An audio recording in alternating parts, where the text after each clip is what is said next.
happen eventually.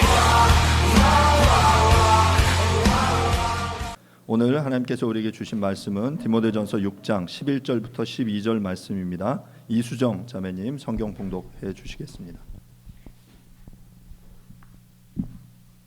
말씀을 봉독하겠습니다. 오직 너 하나님의 사람아 이것들을 피하고 의와 경건과 믿음과 사랑과 인내와 온유를 따르며 믿음의 선한 싸움을 싸우라. 영생을 취하라. 이를 위하여 내가 부르심을 받았고 많은 증인 앞에서 선한 증언을 하였도다. 아멘. 아멘. 자리에 앉으시 바랍니다. 지난주 저희는 일만하게 뿌리라는 제목으로 함께 말씀을 나누었습니다. 이 땅에 살며 의식주의 문제를 해결하는 것은 너무나도 중요한 우리의 삶의 한 부분임에 틀림없습니다. 우리에게 허락된 돈, 재물을 청지기로 잘 사용해야 함에도 불구하고 그렇게 하지 못하고 도리어 주인이신 하나님보다 돈을 더욱 사랑하게 될 때 문제가 발생되는 것입니다. 돈을 사랑하는 것은 우리를 하나님과 멀어지게 하므로 우리의 발걸음을 모든 악으로 향하게 합니다. 우리의 삶에서 일만하게 뿌리를 제거하기 위해서는 우리의 마음밭을 기경해야 합니다. 주님께서 지금 나에게 허락하신 것에 자족하는 법을 연습하시고 내가 높아지고 부해지려고 하는 욕망을 내려놓고 더욱 주님을 사랑하는 저와 여러분이 될 수 있기를 바랍니다. 오늘은 디모데전서 6장 11절부터 12절 말씀을 통해서 너 하나님의 사람아 라는 제목으로 말씀을 전하도록 하겠습니다. 오늘은 디모데전서 6장 11절부터 12절 말씀을 통해서 너 하나님의 사람아 라는 제목으로 함께 말씀을 나누도록 하겠습니다. 앞서 거짓 교사들은 돈을 사랑함으로 탐욕에 빠져서 사역을 했다면 진정한 하나님의 사람은 욕심이 아니라 의와 경건과 믿음과 사랑과 인내와 온유를 따르며 영원을 사모하는 마음을 가지고 하나님을 경외하는 자의 마땅한 삶의 자세를 우리의 삶 가운데 살아나가야 합니다. 그래서 바울은 거짓 교사들과는 완전히 대조적인 사역자의 자세를 이제 오늘 본문 11절과 12절을 통해서 이야기하고 있습니다. 그러니까 그 앞서서 그 6장 전반부에 거짓 교사들이 다른 교훈을 전하면서 다툼을 일으키면서 그 어떤 물질을 추구하는 그 삶을 살았다라는 것을 이제 경계하고 이제 너는 하나님의 온전한 참 하나님의 사람으로 온전한 하나님의 사역자로 어떠한 자세를 가지고 살아야 할지를 이야기하고 있는 것이죠. 11절 말씀을 제가 읽도록 하겠습니다. 오직 너 하나님의 사람아 이것들을 피하고 의와 경건과 믿음과 사랑과 인내와 온유를 따르며 본문은 디모데를 부르는 것으로 시작해요. 오직 너는 너 하나님의 사람아 라고 이야기를 하죠. 그런데 그 호칭이 매우 이제 특별한데요. 오늘 한글 번역에서는 뭐가 제일 앞에 나오냐면 오직이라는 표현이 앞에 나옵니다. 혹시 다른 번역본을 가지고 있는 사람은 그 본문을 읽어보시면 그러니까 특히 뭐 영어 성경 같은 경우는 but이 가장 먼저 써요. 그러니까 지금 이 본문은 오직이라고 우리 한글 성경은 번역했지만 이 역접을 나타내는 헬라어 접속사 대 이것은 그러나로 번역하는 것이 훨씬 더 타당합니다. 그러니까 앞서 말씀드렸죠. 앞의 내용과 쫙 이렇게 진행되다가 그러나 너 하나님의 사람아 이렇게 이야기를 하고 있는 것이죠. 그리고 특별히 이제 헬라어 원문에 보면 이 11절의 맨 앞에 시작이 2인칭 주격 단수 대명사인 she가 쓰여요. 너 오직 너. 그러니까 분명히 누군가를 지적하는 표현이거든요. 그런데 헬라어에서 이렇게 주격 단수 대명사가 맨 앞에 나타나는 것은 굉장한 강조의 의미다라고 이야기를 합니다. 바울은 이렇게 문장의 가장 앞에 디모데를 지칭하는 인칭 대명사를 사용함으로 본문을 굉장히 강조하며 쓰고 있는 거예요. 그러니까 원문을 다시 해석하면 그러나 너 하나님의 사람아인 거죠. 자, 그러면 왜 그러나이냐면 앞서 이야기한 대로 지금 이 본문의 내용이 앞에 거짓 교사들과 굉장히 대조적인 사역자의 자세를 요구하면서 이 11절 표현은 이제 두 개의 대조적인 어떤 명령을 하고 있어요. 하나는 피하고 하나는 따르며. 그러니까 너가 이러한 것은 피하고 이러한 것은 따르는 그런 삶의 자세를 가져야 한다라는 것을 말하고 있는 것이죠. 그러면서 이제 하나님의 사람이라고 부르고 있는데요. 그러니까 바울이 디모데를 호칭하면서 너 하나님의 사람아라고 하는 거예요. 그러니까 디모데야라고 이제 불러도 충분한데 그 디모데 뒤에 디모데를 뭐라고 부르냐면 하나님의 사람아라고 표현하고 있어요.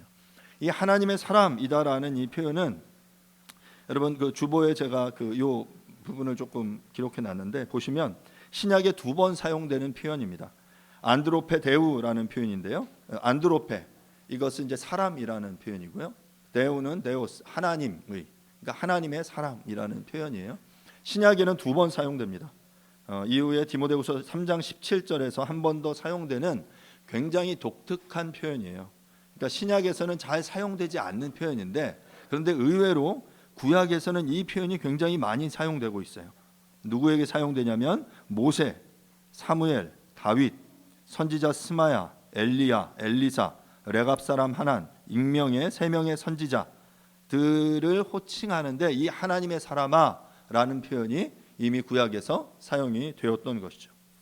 바울은 디모데에게 이렇게 특별한 호칭을 사용하므로 당시 에베소에서 활동하던 거짓 교사들과 디모데를 극단적으로 대조하며 디모데의 영적 지위를 높여주려고 한 것입니다. 그러니까 지금 말씀드린 대로 계속 디모데는 에베소 교회에서 그의 연소함으로 여러 가지 그 리더십이 도전받는 그런 상황들이었거든요. 자, 그런데 지금 바울이 애써서 그의 이름을 불러주면서 또 그를 하나님의 사람이라고 구약에서 특별한 이들에게 사용되었던 이 매우 그 특별한 호칭을 그 앞에 부르고 있는 것이죠. 자, 그렇게 디모데를 하나님의 사람이라고 부르면서 그에게 명령하고 있는 첫 번째는 뭐냐면 이것들을 피해라라고 하는 것입니다. 본문에서 이것들은 무엇이냐면 앞서 3절부터 10절에 표현된 내용이라고 볼 수 있습니다. 다른 교훈을 하며 분쟁과 다툼을 일삼고 부패한 마음으로 진리를 벗어나서 자신의 경건을 통해 개인의 어떤 유익을 얻으려고 부하려고 시도하는 그렇게 악을 일삼는 이들의 여러 이 행위들, 이것들 거짓 교사들이 이런 행태들을 어떻게 해라? 피해라라고 먼저 명령을 하고 있어요. 11절 본문은 이제 두 개의 현재 명령형의 동사가 사용돼요. 앞서는 피해라이고요. 두 번째 그 후반부는 따라라라고 하는 명령입니다.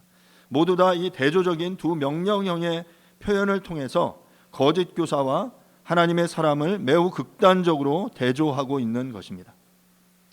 그러면 이제 하나님의 사람이 앞서 이제 피해야 할 것들을 이야기했다면 이제 하나님의 사람이 따라야 할 것들이 무엇인지 본문은 6가지를 이야기하고 있어요. 그 6가지는 무엇이냐면 의와 경건과 믿음과 사랑과 인내와 온유입니다. 이 각각은 성경 속에 굉장히 영적인 아주 중요한 특성, 우리 크리스찬으로 하나님을 따르는 믿음의 백성으로서 하나님의 또 그 일꾼으로서 우리가 지키고 따라야 될 굉장히 중요한 명령이다라고 말할 수 있죠. 의로 번역된 디카이 오슌에는 법정에서 주로 사용하는 용어인데 일반적으로 공의라고 표현됩니다. 여기서는 하나님의 의로우심과 같이 진리에 부합하는 올바른 삶을 의미하는 것입니다. 두 번째 경건은 유세베이안인데요. 일반적으로 하나님에 대한 경외심으로 그에 합당한 삶에 힘쓰는 것을 이야기하는 것이죠. 그런데 이제 본문의 문맥 속에서 본다면 6절부터 10절에서 말한 대로 물질 만몬이 아닌 하나님만이 참된 경배의 대상임을 알고 그를 경외할 것, 그 경건한 삶을 힘쓸 것을 이야기하고 있는 것입니다. 세 번째로 믿음으로 번역된 피스틴은 일반적으로 하나님에 대한 인간의 전적인 신뢰를 이야기합니다.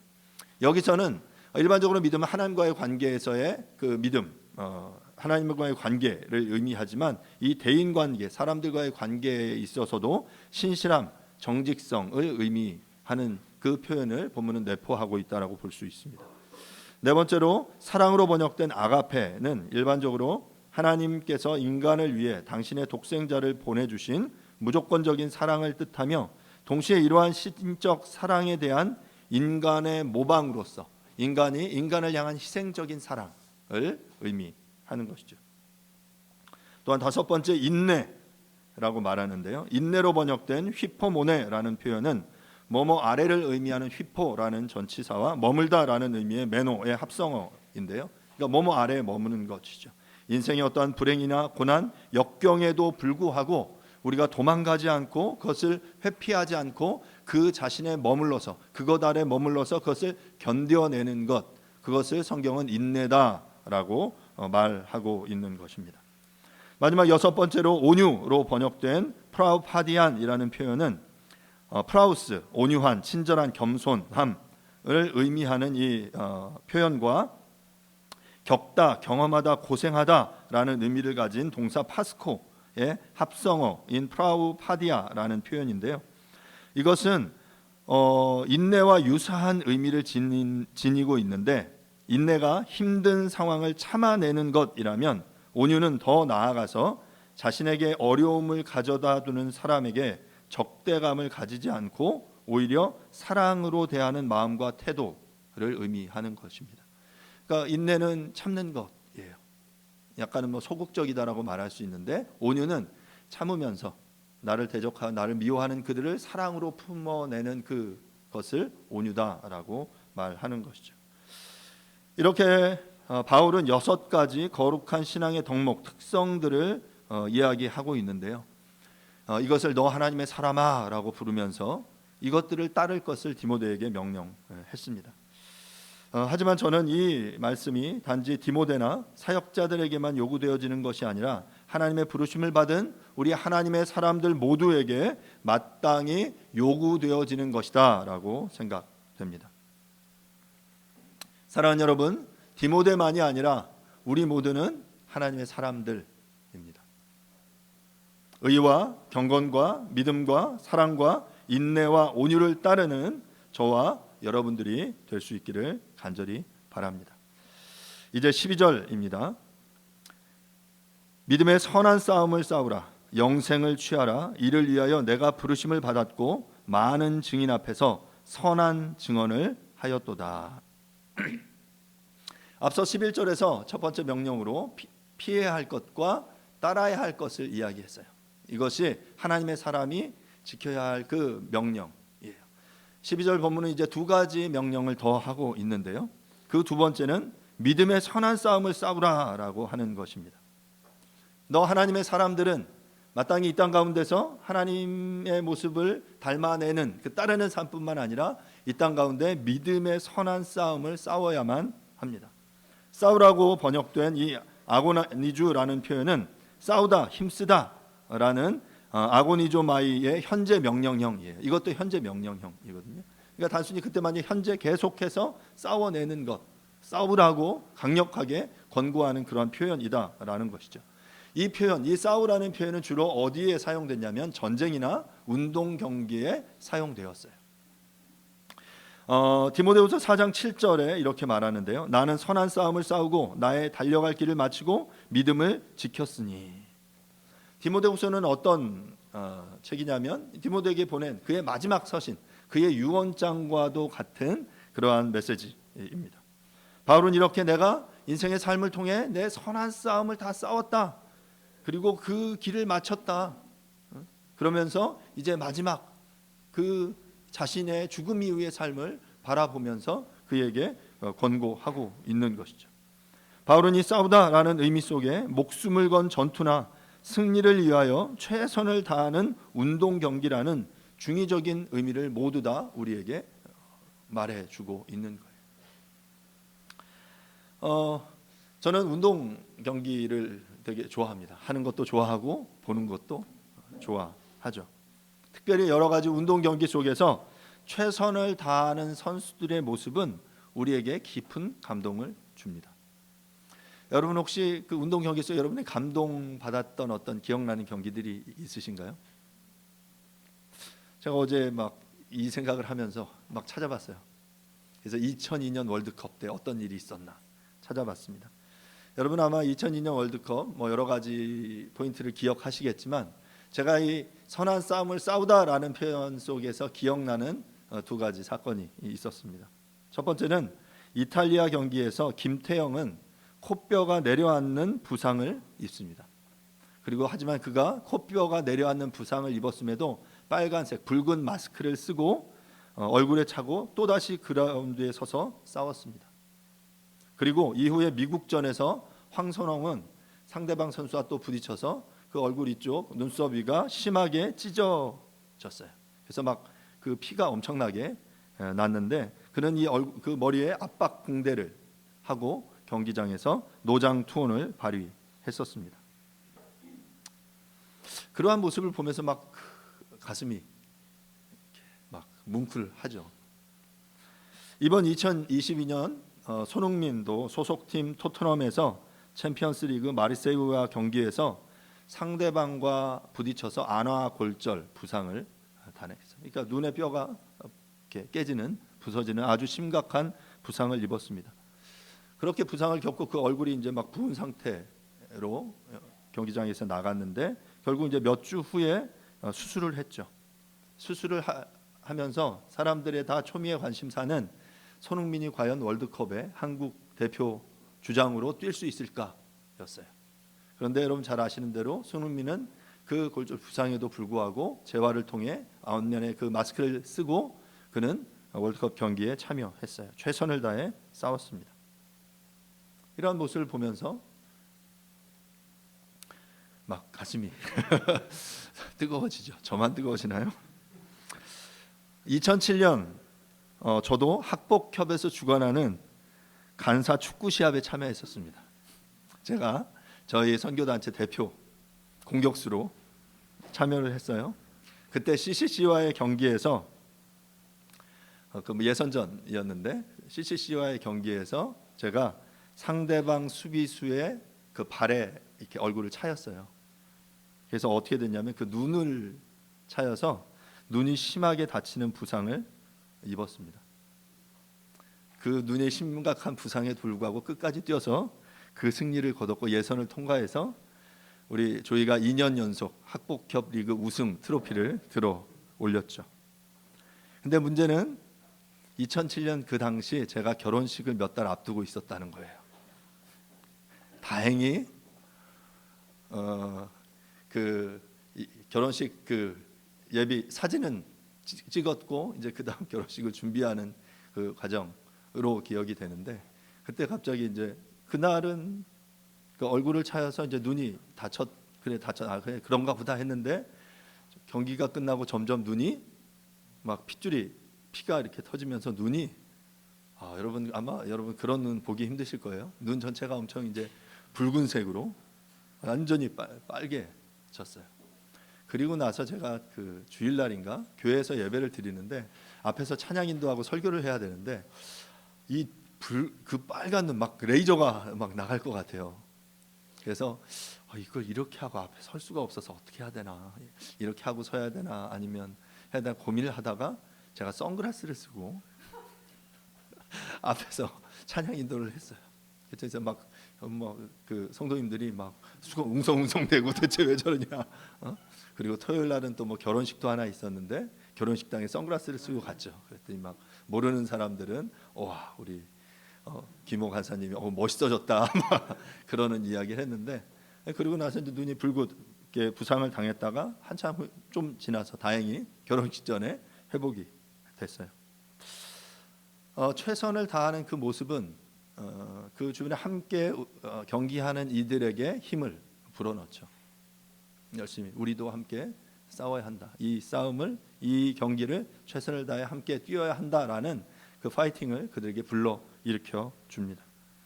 이러한 운동 경기에서도 최선을 다하는 노력이 요구되어지는 것처럼 우리의 믿음의 선한 싸움에도 이러한 불굴의 의지와 노력, 파이팅이 필요합니다. 이 싸움은 혈과 육에 속한 것이 아니라 믿음의 진리를 고수하기 위한 것이기에 더욱더 최선을 다해야 하고 우리의 생명을 걸 가치가 있는 거예요. 이 땅에 그 혈과 육에 속한 경기를 위해서도 사람들이 그렇게 최선을 다하는데 정말 우리가 우리의 생명을 살리는 하나님 나라의 가치를 걸고 싸우는 그 믿음의 선한 싸움을 위해서 어떠한 자세로 싸워야 하겠습니까? 이처럼 바울은 디모데에게 소극적으로 피할 뿐만 아니라 이제 적극적으로 따르며 이제 선한 싸움을 싸워라라고 명령하고 있는 거예요. 이제 바울은 세 번째 명령을 하는데요. 그 세 번째 명령은 뭐냐면 영생을 취하라라고 명령하고 있습니다. 그러니까 이것들을 피하고 이것들을 따르며 너가 이제 그 선한 싸움을 싸워라라고 명령하고 나서 이제 세 번째로 영생을 취해라라고 명령하고 있는 거예요. 여러분, 영생이 뭡니까? 영어 성경은 eternal life라고 표현해요. 그래서 보통 우리는 영생하면 영원한 생명 정도로 영생을 이해하죠. 본문의 영생이라고 표현된 헬라어 표현은 아이오니우 조에스라는 표현인데요. 영원한을 의미하는 아이오니스는 세세를 의미하는 명사 아이온의 형용사형이라고 해요. 그러니까 또한 생명이라고 표현된 이 조에라는 이 단어는 굉장히 독특한 표현인데요. 살아있거나 또는 활력이 있는 상태, 또한 생명의 근원, 완전하고 풍성한 생명력을 특징으로 하는 장소로 이해되는 천국을 의미하는 아주 독특한 표현이에요. 그러니까 단순히 그런 우리가 이야기하는 라이프의 의미보다는 훨씬 더 큰 표현인 거죠. 그 하나님의 나라를 의미하는 그런 개념이 이 생명 안에 포함되어 있는 것입니다. 그래서 이 영생을 단지 영원한 생명으로 시간적으로 단선적으로 이해하는 것은 이 영생이 의미하는 바를 굉장히 축소시키는 거예요. 예수님께서 영생에 대해서 분명히 이렇게 말씀하셨어요. 영생은 예수께서 시작하신 새로운 시대의 삶을 의미하는데요. 주님께서는 요한복음 17장 3절을 통해서 영생을 자신을 알고 아버지를 아는 것이라고 말씀하셨습니다. 왜냐하면 예수께서 시작하신 새로운 시대, 즉 하나님의 나라는 유일하신 하나님과 그 하나님이 우리들을 구원하시기 위해서 보내신 당신의 아들 예수님을 아는 것이기 때문에 그렇습니다. 요한복음 17장 3절은 영생은 곧 유일하신 참 하나님과 그가 보내신 자 예수 그리스도를 아는 것이니이다. 사랑하는 여러분, 그냥 영생은 영원한 삶 정도가 아니에요. 이미 우리는 이 땅 가운데서 그 영생을 누리고 살아가는 거예요. 하나님을 알고 그 아들 예수 그리스도를 아는 그것, 그래서 이 땅 가운데 구현되고 시작된 그 하나님의 나라를 어떻게 하라고요? 취해라 라고 바울은 명령하고 있습니다. 취하라는 이 표현, 에필라브라는 표현은 아주 강력하게 폭력적으로 붙잡다 그런 의미예요. 자신의 소유를 만들기 위해서 꼭 붙잡다라는 것이 이 헬라어 에필라브라는 의미의 표현입니다. 바울은 디모데가 이미 영생을 확보한 상태이지만 그것을 꽉 붙잡아 현재 자신의 것으로 누릴 것을 권면하고 있는 것입니다. 우리들은 이 세상 속에서 이 영생을 취하고 이것을 누리며 살아가는 것이 매우 중요합니다. 사랑하는 여러분, 그러면 우리의 삶, 우리의 신앙생활은 어떻습니까? 우리는 이 영생을 취하는 신앙생활을 하고 있습니까? 필사적으로 이 영생을 붙잡고 이것을 주장하며 이것들을 누리며 이 땅 가운데 살아가고 있습니까? 우리는 교회를 다니고 예수님을 믿으면서 영생을 받았다라고 말합니다. 구원받았다라고 말해요. 하지만 이것이 진정 우리의 삶 속에 풍성한 삶과는 연결되지 않는 것 같습니다. 영생은 받았지만, 구원은 받았지만, 교회는 다니고 있지만 이 땅에서 그것을 전혀 누리지 못한다면 우리는 제대로 된 신앙생활을 하는 것이 아닙니다. 주님은 이 영생을 알고 누리라고 명령하고 계십니다. 그러기 위해서 바울은 디모데에게 이 영생을 취해라, 꼭 붙들어서 자신의 것으로 만들어라, 그것들을 붙들고 나의 것으로 주장하며 이 땅을 살아가라 라고 명령하고 있는 것입니다. 다시 말하지만 영생을 받았다는 사실과 그것을 현재의 삶 속에서 끌어안고 누리고 즐기는 것은 다른 것입니다. 즉 본문은 영생의 삶을 소유한 것에 만족하지 말고 완전히 자신의 것으로 만들어서 그것들을 즐기고 최대한 누리라라고 명령하고 있는 것입니다. 이어서 바울은 이를 위해서 말한 세 가지 명령, 의와 경건과 믿음과 사랑과 인내와 온유를 따르고 선한 싸움을 싸우고 영생을 취하도록 어떻게 했다고요? 우리가 부르심을 받았다라고 말해요. 본문에서 내가 부르심을 입었고라고 표현된 에클레데스라는 표현은 부르다라는 의미의 칼레오라는 동사의 부정과거 수동태형이에요. 이건 이제 신적 수동태라고 말하는데요.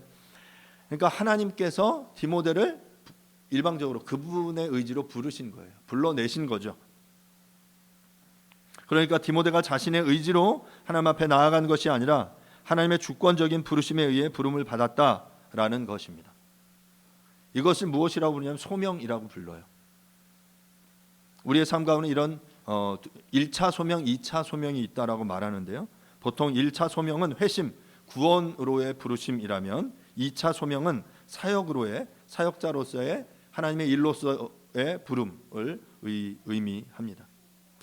이처럼 그 디모데의 회심은 많은 증인 앞에서 이루어졌고 그는 그 부르심에 순종하여 선한 증언을 하였다라고 12절은 말하고 있습니다. 본문에서 선한 증언을 하였도다라고 표현된 이 하였도다라는 표현이 호몰로게사스라는 표현인데요. 이거는 공적으로 신앙 고백을 하다라는 단어가 그 의미가 그 안에 포함되어 있는 표현이에요. 그러니까 단회적으로 이루어진 교회의 입교시 신앙생활을 의미하는 것으로 보입니다. 그러니까 이미 부정과거형으로 과거 이전에 그가 그 선한 증언을 공개적으로 고백했다라는 그러한 의미인 거죠. 그러니까 단순히 선한 증언을 하였도다라는 의미는 좀 약하고요. 선한 증언을 공개적으로 고백했다. 이 디모데가 회심해서 많은 무리들 앞에서 그 공개적으로 자신의 신앙을 하나님 앞에 그 회심을 그 부르심에 대해서 고백을 하였다라는 그런 의미를 이야기하는 것입니다. 당시 초대 교회에서는 회심자들에 대해 엄중하게 신앙 고백 절차를 거쳐서 교회의 일원으로 받아들였습니다. 이러한 증거가 선한 증언이 될 수밖에 없는 것은 당시 초대 교회 상황 너무나 그 믿는 이들 그렇게 신앙 고백을 하는 이들에게 박해가 심했기 때문이에요. 너가 그리스도인이냐? 예, 저는 그리스도인입니다. 라고 고백할 때 그 내가 그리스도인이라고 자신을 공개적으로 고백하는 그 고백에 대한 대가가 그들의 삶 가운데 굉장히 큰 대가를 요구받았다라는 것이죠. 즉 디모데는 예수를 주로 고백할 경우 생명의 위협을 받을 것이 분명한데 자신이 이 주님의 명령을 따르며 선한 싸움을 싸우고 영생을 취하겠다라는 이 믿음의 신앙 고백을 수많은 증인 앞에서 공개적으로 한 것입니다. 말씀을 마무리하겠습니다. 사랑하는 여러분, 우리가 그 주님을 믿는다는 사실에 대해서 얼마나 기뻐하며 이것을 엄중하게 고백하고 있습니까? 주변의 사람들 앞에 나는 그리스도인이야, 나는 더 기쁨 교회 성도야 라고 여러분들이 얼마나 자랑스럽게 공개적으로 이것들을 고백하고 있습니까? 디모데를 너 하나님의 사람아 라고 부르며 했던 이 명령들이 지금 우리를 향한 명령임을 저는 믿습니다.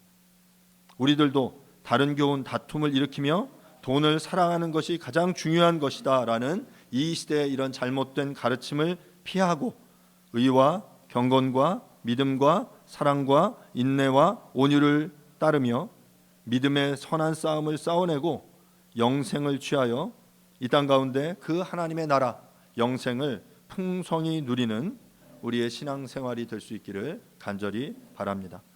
바로 주님께서 이 일을 위해서 우리를 하나님의 사람으로 부르셨습니다. 그 부르심에 너 하나님의 사람아 라고 부르는 그 부름에 응답하는 저와 여러분들이 될 수 있기를 간절히 바랍니다. 이 시간 함께 말씀을 생각하시면서 함께 잠시 기도하도록 하겠습니다. 하나님께서 우리를 하나님의 사람아 라고 부르십니다. 사랑하는 여러분, 그 하나님의 사람아라는 이 부름에 여러분들 정직하게 응답하고 계십니까? 그래서 그를 향해 주고 계시는 이 명령 앞에 우리는 순종하고 있습니까?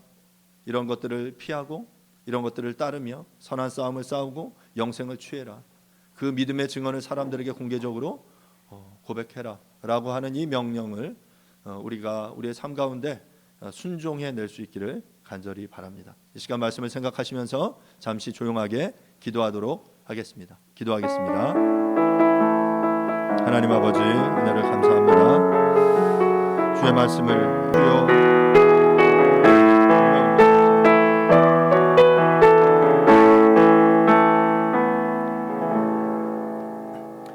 오직 너 하나님의 사람아, 이것들을 피하고 의와 경건과 믿음과 사랑과 인내와 온유를 따르며 믿음의 선한 싸움을 싸우라.